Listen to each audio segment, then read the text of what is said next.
नमस्कार विद्यार्थी मित्रांनो, माझे नाव आहे पंकज रामदास मध्ये आणि आपण शिकणार आहोत इयत्ता 6वीतला गणित विषयातला चौथा धडा, ज्याचे नाव आहे अपूर्णांकावरील क्रिया. आता याचा पुढचा भागात आपल्याला काय आहे, या भागामध्ये आपल्याला काय शिकायचं आहे ते आपण जाणून घेऊ. तर ह्या भागामध्ये आपण शिकणार आहोत संख्या रेषेवर अपूर्णांक दाखवणे. संख्या रेषा याआधी आपण शिकलो आहेत, मागच्याच पाठात आपण अभ्यास केला होता. आता त्यावरती अपूर्णांक कसे दाखवतात ते आज आपण पाहू. तर सगळ्यात महत्त्वाचं म्हणजे एखादा अपूर्णांक संख्या रेषेवर दाखवायचा असेल तर कसा दाखवतात. तर संख्या रेषेवर प्रत्येक एककाचे अपूर्णांकाच्या छेदा इतके समान भाग करावे लागतात. म्हणजेच काय, समजा आपल्याला लिहिले असेल 3/4, तर छेदात आपल्याला किती आकडा लिहिलाय, किती संख्या लिहिली आहे, 4. तर आपल्या संख्या रेषेवर जेवढे एकक असतील त्या एककाला 4 हिस्स्यामध्ये आपण विभागूया, तरच आपल्याला संख्या रेषेवरती अपूर्णांक दाखवता येतो. तर चला हे कसे करायचे आपण उदाहरणाबरोबर पाहू.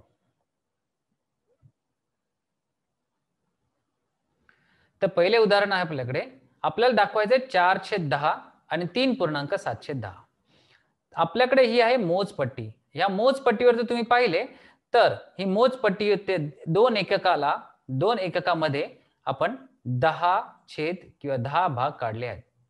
तुम्ही पाहू शकता हे आपले एकक आहेत. 0, 1, 2, 3 हे असे आपले एकक आहेत. या एककाला आपल्याला इथे काय लिहिले, 4/10 म्हणजेच काय, ह्या एककाला ह्या दोन एककामध्ये किंवा हे एककाला 10 भागामध्ये विभागायचे आहे. तुम्ही पाहू शकता हे छोट्या छोट्या ओळी आपण पाहू शकता. मोजा 1, 2, 3, 4, ही 5, 6, 7, 8, 9 आणि ही 10. तर असे आपण पूर्ण सगळे एकक 10 विभागामध्ये विभागलेले आहेत. आता आपल्याला शोधायचं आहे 4/10 म्हणजेच काय. आपण जेव्हा ह्या पूर्ण एककाला 10 संख्येमध्ये किंवा 10 ओळीमध्ये विभागतो, तर त्या ओळ्या मोजायला सुरुवात करायची आणि आपल्याला कितवी ओळ पाहिजे, चौथी ओळ. तर पाहू शकता हा 0 सोडा, त्याच्या पुढची ओळ मोजा 1, 2, 3 आणि 4. तर ही आहे 10व्या विभागातली चौथी ओळ. म्हणजे आपण जे विभाग केले आहेत 10, त्या 10 विभागामधली चौथी ओळ जी पाहायची असेल तर आपल्याला 0 हा पहिली ओळ सोडून त्याच्या पुढच्या चौथ्या ओळीवर आपल्याला जावे. आता त्यानंतर पाहायचे आहे 3.710 ओळ कुठे येते. तर पहिले याला अंश आणि छेदामध्ये आपण विभागूया किंवा या अंश आणि छेदामध्ये बदलूया. तर अंश छेदामध्ये कसे बदलता येते, तर ह्या दोघांचा गुणाकार करा किंवा 30 गुणिले 10 आणि जो गुणाकार येईल ह्यामध्ये जोडा, म्हणजे आपल्याला उत्तर येईल 37. याचाच अर्थ काय, इथून पुढे आपल्याला 37वी ओळ मोजायची आहे. आपल्याला माहिती आहे 37वी ओळ म्हणजेच काय, आपल्याला खरं तर 10 गुणिले 3 केले म्हणजेच काय, असे 10 चे विभाग आपल्या 3 मुळे मोजायचे. तर हा 10 1, हे पुढचे 10 2 आणि हे पुढचे 10 3. तर इथे बरोबर 10 म्हणजे 10 गुणिले 30 म्हणजे 30 विभाग किंवा 30 ओळी इथे संपतात. आपण काय म्हटले ते नीट ऐका. 10 विभागाचे आपल्याला 3 भाग बघायचे. तर 10 विभाग कुठे होतात, हा आहे 10 विभागाचा एक भाग. तर असे किती भाग बघायचे, 3 भाग बघायचे. तर हा पहिला भाग, हा दुसरा भाग, हा तिसरा भाग. त्यानंतर आपल्याला त्याच्या पुढे किती ओळ मोजायची, 7वी. तर ही 1, ही 2, 3, 4, 5, 6 आणि 7. तर ही 7वी ओळ म्हणजेच काय झाली, 3.710. आणि हीच 7वी ओळ म्हणजे आपल्याला इथून समजा मोजायला सुरुवात केली तर आपल्याला बरोबर या 7व्या ओळीला 37वी ओळ बनते. म्हणजे तुम्ही पाहू शकता ही 10 म्हणजे 10 झाले, हे पुढचे 10 भाग म्हणजे 20 झाले, पुढचे 10 भाग म्हणजे 30 झाले आणि त्याच्या पुढे 7वी ओळ म्हणजे 1, 30, 32, 33, 34, 35, 36 आणि ही झाली 37वी. तर बरोबर ही ओळ आपल्याला 3.710 दाखवते.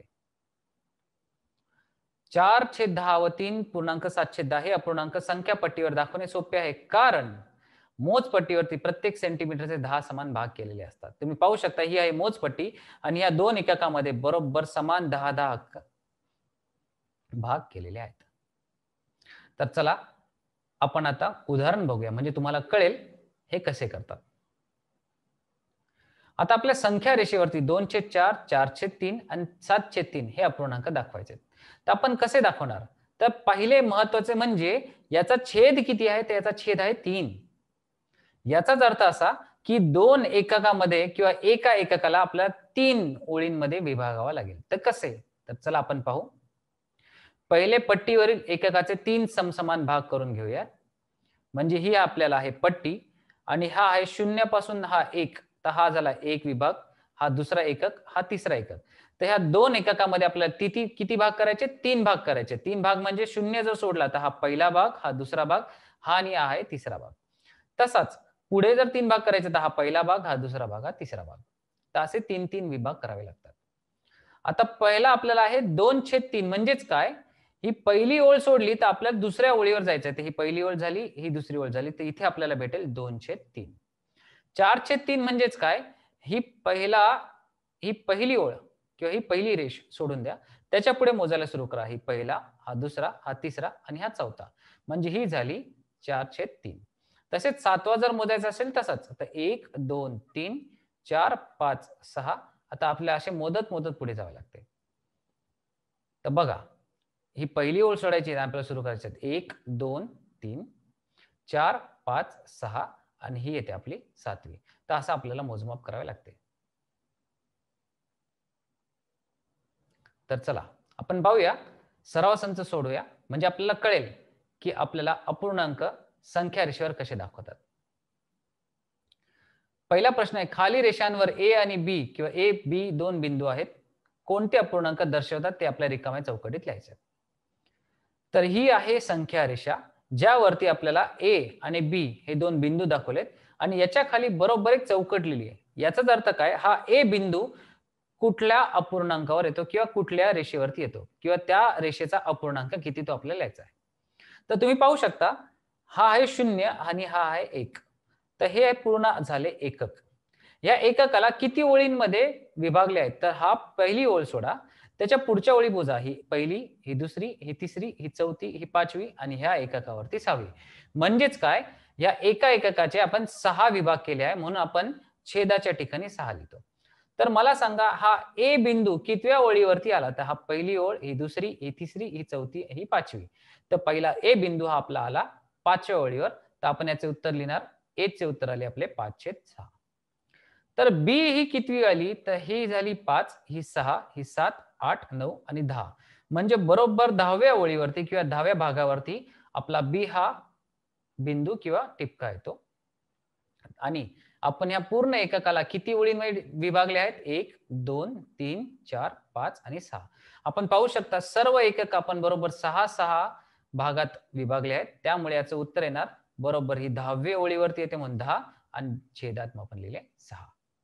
आता जाऊया दुसऱ्या उदाहरणाकडे.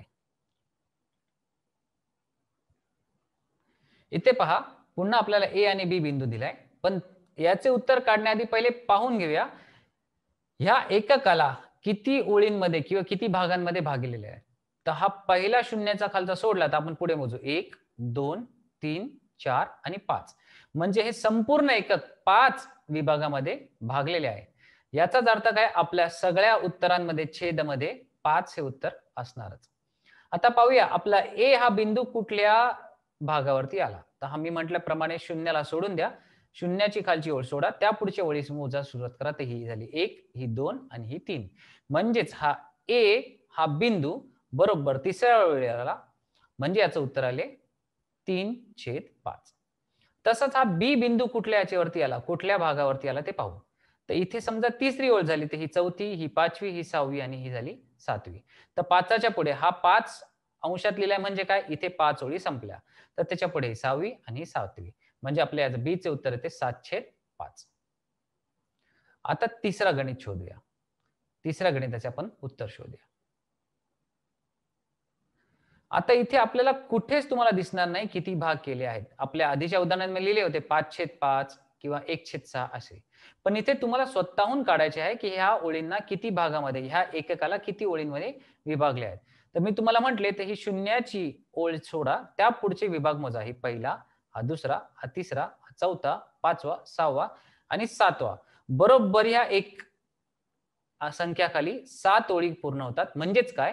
या एककाला 7 भाग केले आहे. या एका एककाचे 7 भाग केले आहेत. तर आपल्या अंशात, आपल्या छेदामध्ये नेहमी हा 7 आकडा असणार. आता पाहूया, आपला ए हा बिंदू कुठल्या ओळीवरती किंवा कुठल्या भागावरती येतो. आपण म्हटले की बरोबर या एकाखाली 7 ओळी होतात. तर त्याच्या पुढे 8, 9 आणि 10. तर आपला ए हा बरोबर 10व्या ओळीवरती येतो आणि मी तुम्हाला म्हटल्याप्रमाणे जर एककाला ह्या इथे 7 ओळींमध्ये भागितले आहेत, म्हणजे आपल्या छेदामध्ये काय येणार 7. तर हा बी कुठल्या ओळीवरती येतो? तर आपण म्हटलं 0ला सोडा, त्याच्या पुढे 1, 2, 3. तर आपल्या बी चे उत्तर येते 3/7. तर अशा प्रकारे आपण संख्या रेषेवरती हे जे बिंदू आहेत त्यांची अपूर्णांकात रूपांतर लिहू शकतो.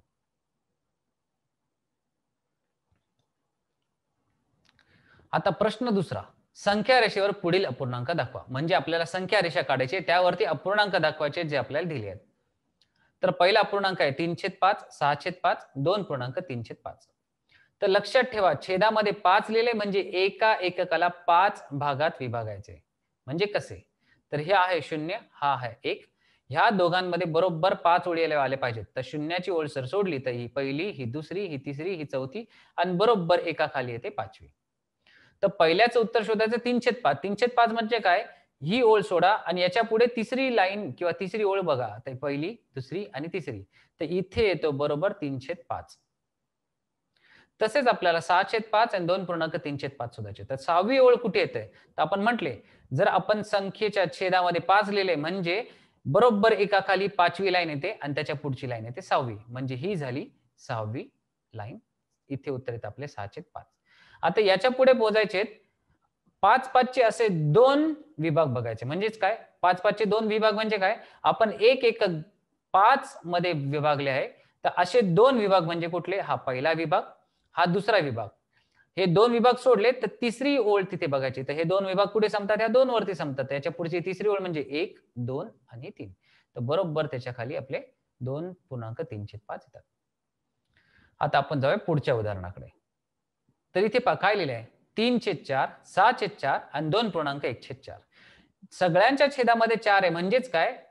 एका एककामध्ये आपल्याला किती भाग करायचे? 4 भाग. तर पहिले आपण संख्या रेषा काढली.